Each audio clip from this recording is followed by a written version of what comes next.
Y'all, it's so good to be with you tonight, especially in our nation's capital. Can you believe that we are in our nation's capital, celebrating a new year, and celebrating in a country where we are free to live the fullness of our Catholic faith?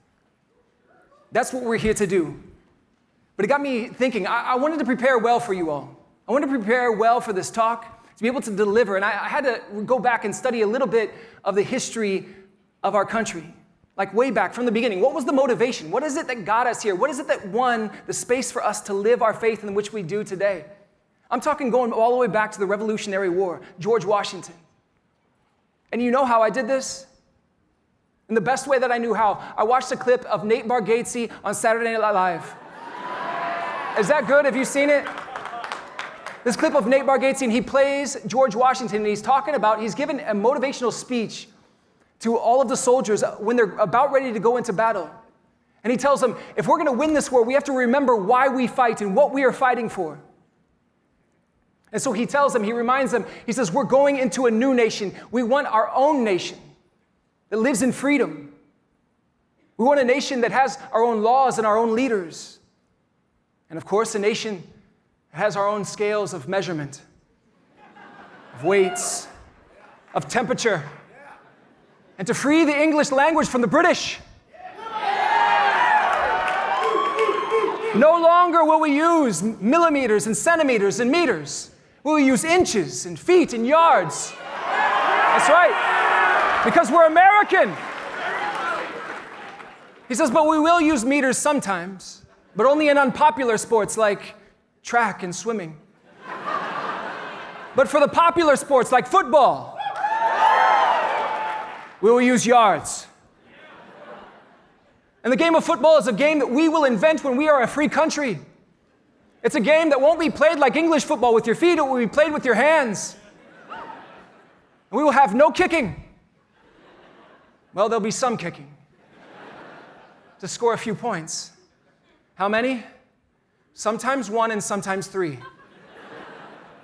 And we'll be free with our new temperature. The entire world will use one scale of temperature that makes sense to the entire world, and there'll be another one that will be completely random. And we will use the random one. Until this day, America, till this day, no one knows how to spell Fahrenheit. And we will rescue the English language. For a single word, we'll have 2 spellings, like donut and the name Jeff. The short way with the J and the stupid way with the G. And school will start with something called kindergarten. It'll be the first grade. And what will the second grade be called? First grade. And we'll make our own food. We'll invent hamburgers that won't be made of ham, but will be made of beef. And buffalo wings that won't be made of buffalo, will be made of chicken. And hot dogs that won't be made of dogs. And no one will ever know what they're made of. Yo, we laugh about these things, don't we? We laugh about these things because you and I still don't know the answers to most of them. But at the very same time, there's such shallow reasons to fight a war that they are laughable. And oftentimes when things are shallow in the face of true realities, they become laughable in our lives. And we don't want our lives to become laughable. I ask you, what are the reasons that you're here? Bishop asked that during Mass, like, why are you here? That is the theme tonight. Why are you here? And I know some of those reasons because I was at one of the sign-ups for SEEK. And one of the guys said, bro, is there even going to be a weight room? And one of his buddies said, of course, bro, it's a Hilton. You don't think they're going to have a weight room? And he's like, all right, I'm in. He's like, you spent all that money and travel, all that. I'm not going to disappoint him. Just sign up. Just sign up. And ladies, don't laugh. Ladies, don't laugh, because there was a girl, and she said to me, she said, Father, of course I'm going to SEEK. This is the highest population of single Catholic men in the entire country in one place.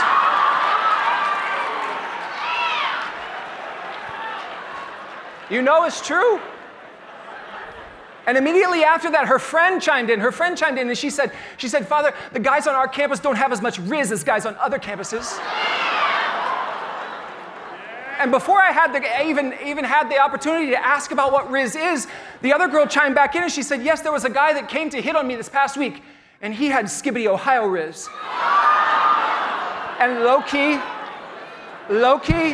I mean like high key, it was giving me the ick. I was like, I have no idea what you're talking about. I don't even understand. But I guess in America, we still make up our own language in every generation because we're America. That's what we do.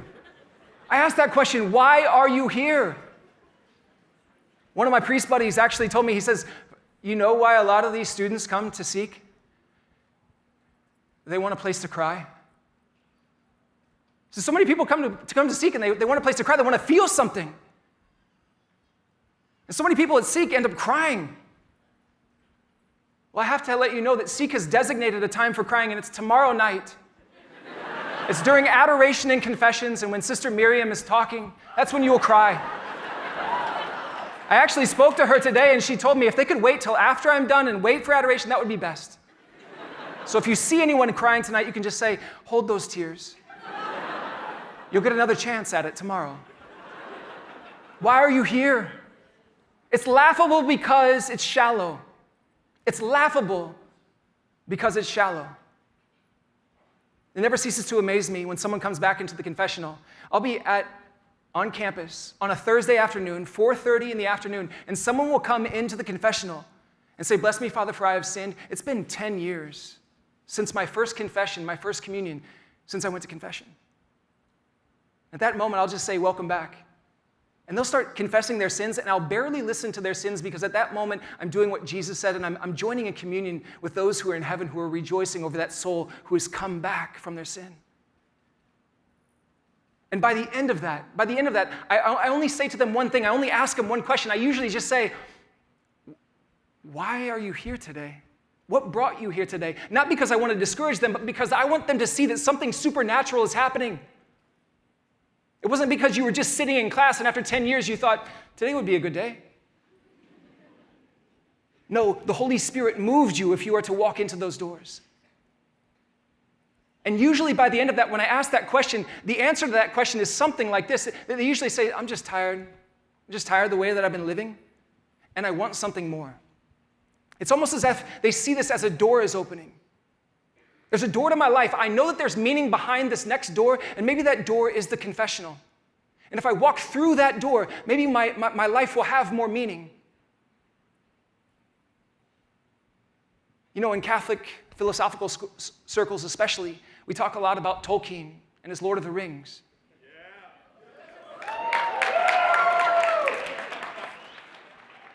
And in talking about Tolkien and Lord of the Rings, I actually asked the question, what is his motivation? What was the motivation behind his writings? And I found something. I found that behind Tolkien, there was an author named George MacDonald. And George MacDonald wrote a fairy tale called The Golden Key. And the synopsis of the fairy tale is basically that the protagonists find this golden key. And the entire fairy tale is about them looking for doors to find that will give their life greater meaning. And by the end of it, they find this door. And it ends up giving the greatest meaning of their entire life. In a certain sense, I think that is the story of every college student. It's the search for the door. Perhaps sometimes it's also the search for the key. I know that certainly in my life, I was searching for doors. At first, I wasn't even aware that there were more doors, but then when I was aware, I wanted them more and more. I grew up thinking that I wanted to be great. I wanted to do something excellent in this world. I wanted to be respected. I had a feeling of greatness within me. And I thought that my ticket to greatness was playing the game of soccer. God blessed me with a certain ability. God blessed me with certain opportunities that seemed like others didn't have. And all of a sudden, I just started walking through doors, and I found myself seeking greatness in soccer, and I loved it. I loved every moment of it. I became an All-American in high school. I got to live at Clemson University for 4 years. I got to play on a top 10 team several of those years. Then I got to move on to the country of Chile to play professional soccer. And it was in doing all the things, I was single-minded. I wanted to play that game. It was the way to greatness. But within that, I wanted some more things too. I wanted the lifestyle that went along with that. I knew that if I was successful in soccer, I would actually have success and people would look up to me. People would look at me different. And if I had that, I would also have money. And if you have success and money, then you get to go to great parties. If you get to go to great parties, you get to hang out with beautiful women. And I wanted to live that lifestyle. I wanted my parents to be proud of me. I wanted my friends to be proud of me. I wanted all of those things. And I have to tell you, just after 2 years of playing professional soccer, most of those things came true. I had signed a new contract with a new team, a team that I became a starter on, and it was a championship. We won the championship at the end of that year. We were important. I walked out of my house each day, and people knew my name. I got to go to great parties. I had a beautiful girlfriend.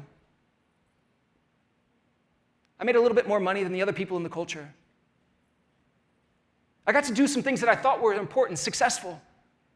But here's what happened. Here's what I noticed. Here's something that I want you to notice in your life. When your desires are fulfilled, those simple desires, when those desires are fulfilled, I realized that when those desires were fulfilled, that the meaning of my life didn't grow at the same pace. Let me say that again, maybe in a different way. That when your simple or shallow desires, coming to stay at a Hilton, or finding some boy that's here at the conference, or going to find a weight room, or going to the next party, or having the next success in your life to make somebody proud, when those things are fulfilled, ask yourself, does that add to the meaning of my life? Am I someone that I wasn't before? And I realized that I wasn't. I wasn't adding meaning to my life. I didn't become more of myself in becoming that man. And so I was on the search for different doors. I wanted more. I knew that there was more meaning to life, more to walk through. And I started asking questions that were at the core of myself, even deeper than the desires that I already had. I wanted to know the meaning of morality, freedom of guilt from my sin. I wanted to know the meaning of immortality. I had a hunger in my soul for the supernatural. I had a longing in my heart for beauty. I had a conviction in my mind for the truth and wanting it to reign in my life. I wanted to know how mercy and justice worked in the face of monstrous evil that we experience in our culture. I wanted to know the truest meanings of love and identity, human dignity. I wanted to know all those things, and those were doors that I had not yet explored. Those were doors that were not yet opened in my life, but I perceived that in them I would find greater meaning. Well, without desiring it much, perhaps I found myself in South America, at my parish church, in the chapel in the middle of the day. And as I was there, I was getting ready to open more doors. And I was in the presence of Jesus Christ, truly present in the Blessed Sacrament. He was there in the tabernacle. And as I was exposing some of those desires, I heard a voice. A still, small voice that at the very same time was powerful and full of majesty. A voice that shatters the cedars of Lebanon and strips the forest bare. As I heard that voice, I experienced a conviction deep in my heart that if I were to open this door, that I was being offered a door, a new opportunity in my life. And if I were willing to open that door, and I was also given the key, if I were willing to open that door, that my life would finally have its deepest meaning that it would ever have. And not only that, but my life would then give meaning to many others. At the very same time that I heard that voice, almost simultaneously, I heard another voice in my head. And that voice in my head struck fear into my heart, fear to open that door. The voice sounded something like this. Don't kid yourself. You love your life right now. You love being a professional soccer player. You love getting to do what you do. Your parents are proud of you. Your family's proud of you. Your friends even look up to you. You have a great girlfriend. You're a starter on your team. You do great. Don't throw it away and walk through that door. I have to tell you tonight that that day, I agreed with that voice. I agreed with that voice. I would rather be comfortable. I would rather go without meaning and stay where I was at. But not for long.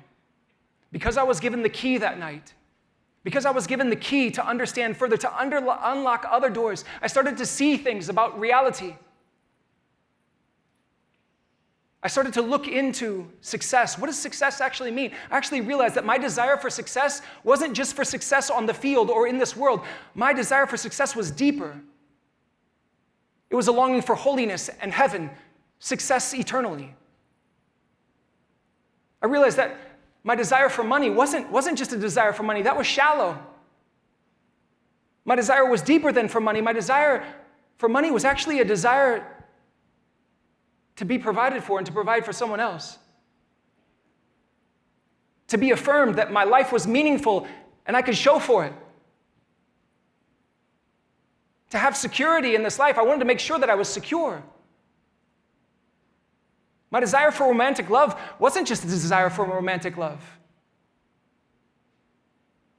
I found out, in fact, that it was a desire to be truly known and to be truly loved fully in both ways.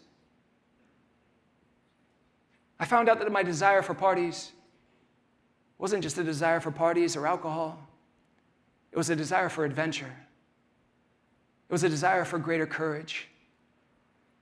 It was a desire for union, connection, a social life. I realized that my desires were so much deeper, and they will never be fulfilled with that keychain that we often hold around our belts. Those keys that don't open the doors to greater meaning.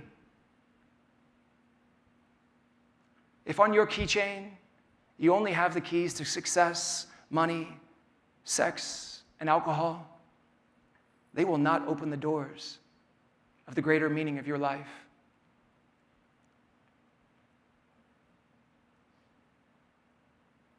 I'm so proud to be with you here tonight. I'm so proud that I had the opportunity to play professional soccer. I'm grateful to God. I'm humbled that He gave me those opportunities that He did. I loved being a professional athlete. I loved everything about it. I don't lament those times that I spent. But I have to tell you something that's very true. That the lifestyle of being a professional athlete is shallow and even laughable in comparison to being a priest of Jesus Christ.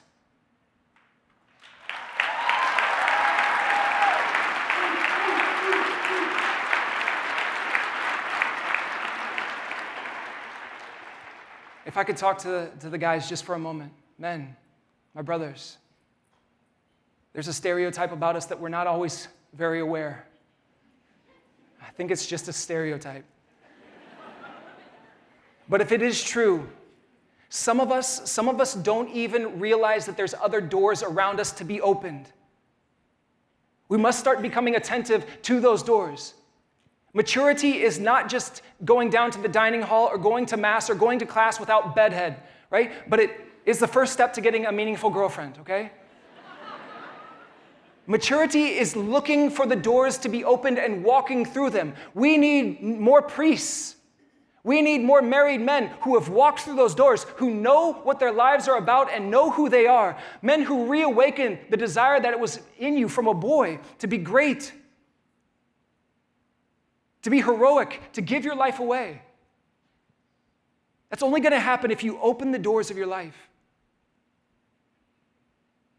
To the ladies, all too often, you are overly aware of all of those doors.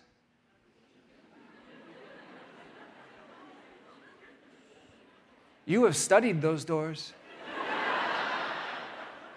You know exactly what they look like, and sometimes you cry outside of them at night. Sometimes even you hold the key in your hand and you're afraid to turn the lock.